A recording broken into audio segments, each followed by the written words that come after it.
मसीह में आप सबको सलाम। खुदावंद आपको और आपके ख़ानदान को बरकत, सेहत और तंदुरुस्ती अता करे। मसीह यीशु नासरी के नाम से आमीन। हमारे लिए आज की तिलावत मुक़द्दस पालूस रसूल का ख़त फ़िलिप्पियों के नाम, दूसरा बाब 12 से 18 आयत। अपनी निजात के लिए काम किए जाओ। ये खुदा है जो तुम में नियत और अमल दोनों पैदा करता है।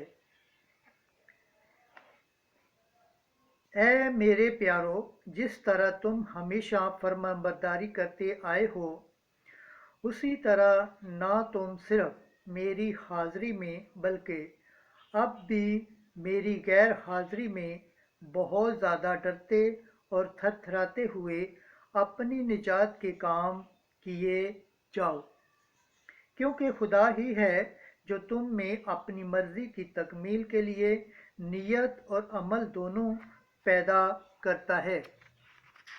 और सब काम बेकुड़कुड़ाए और बिला शुबा करो, ताकि तुम बेऐब और सादा होकर इस टेढ़ी और कच रफ्तार पुश्त के दरमियान खुदा के बेनफीस फर्जंद बने रहो, जिनके दरमियान तुम दुनिया में चिरागों की मानत चमकते हो और ज़िंदगी का कलाम पेश करते हो, ताकि मसीह के दिन मुझे इस बात का फ़ख्र हो कि ना मेरी दौड़ बेफ़ायदा हुई और ना मेरी मेहनत बेकार, और अगर मैं तुम्हारे ईमान की कुर्बानी और खिदमत पर तपावन की तरह बहाया जाऊं, तो भी मैं खुश हूँ और तुम सब के साथ खुशी करता हूँ।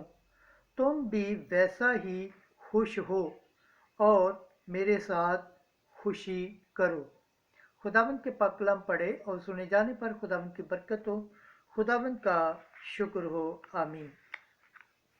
आज का ज़बूर पढ़ा जाएगा। ज़बूर 26 पहली आयत से चौथी और 13 से 14 आयत। जमायती जवाब। खुदावंद मेरा नूर और मेरा मददगार है। खुदावंद मेरा नूर और मेरी नजात है, मुझे किसका डर है। खुदावंद मेरी ज़िंदगी का हसीन है, मुझे किसकी हैबत है। जमायती जवाब। खुदावंद मेरा नूर और मेरा मददगार है। मेरी खुदावंद से एक ही दरख्वास्त है, यही मेरी इल्तमास है कि मैं अपनी ज़िंदगी के तमाम अयाम खुदावंद के घर में रहूं, ताकि मैं खुदावंद की दिलकशी महसूस करूं और उसकी हैकल को ताकता रहूं। जमायती जवाब। खुदावंद मेरा नूर और मेरा मददगार है। मुझे ये यकीन है कि मैं जिंदों के मुल्क में खुदा का फैज़ देखूंगा। खुदावंद का मुंतज़र रह, मजबूत हो, तेरा दिल बाहिम्मत हो, खुदावंद का मुंतज़र रह। जमायती जवाब। खुदावंद मेरा नूर और मेरा मददगार रहे। खुदावंद के पाक कलाम पढ़े और सुने जाने पर खुदावंद की बरकत हो। खुदावंद का शुक्र हो। आमीन। नाराए हम्द। अगर मसीह के नाम के सबब से तुम पर लान तान हुई है, तो तुम मुबारक हो, क्योंकि जलाल का और खुदा का रूह तुम पर सुकूनत करता है। आज की अंजील मुकद्दस लूका के मुताबिक 14 बाब 25 से 33 आयत। तुम में से कोई मेरा शागिर्द नहीं हो सकता जब तक कि अपना सब कुछ तर्क न कर दे।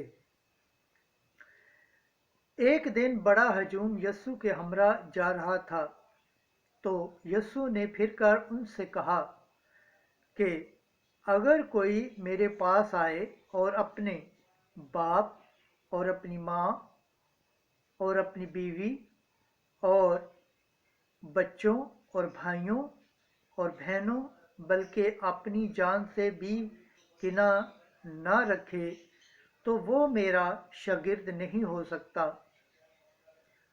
اور جو اپنی صلیب نہ اٹھائے اور میرے پیچھے نہ آئے وہ میرا شاگرد نہیں ہو سکتا۔ کیونکہ تم میں سے ایسا کون ہے کہ جب وہ برج بنانا چاہے تو پہلے بیٹھ کر تصرف کا حساب نہ کر لے کہ آیا میرے پاس اس کی تکمیل کرنے کا سامان ہے یا نہیں؟ ایسا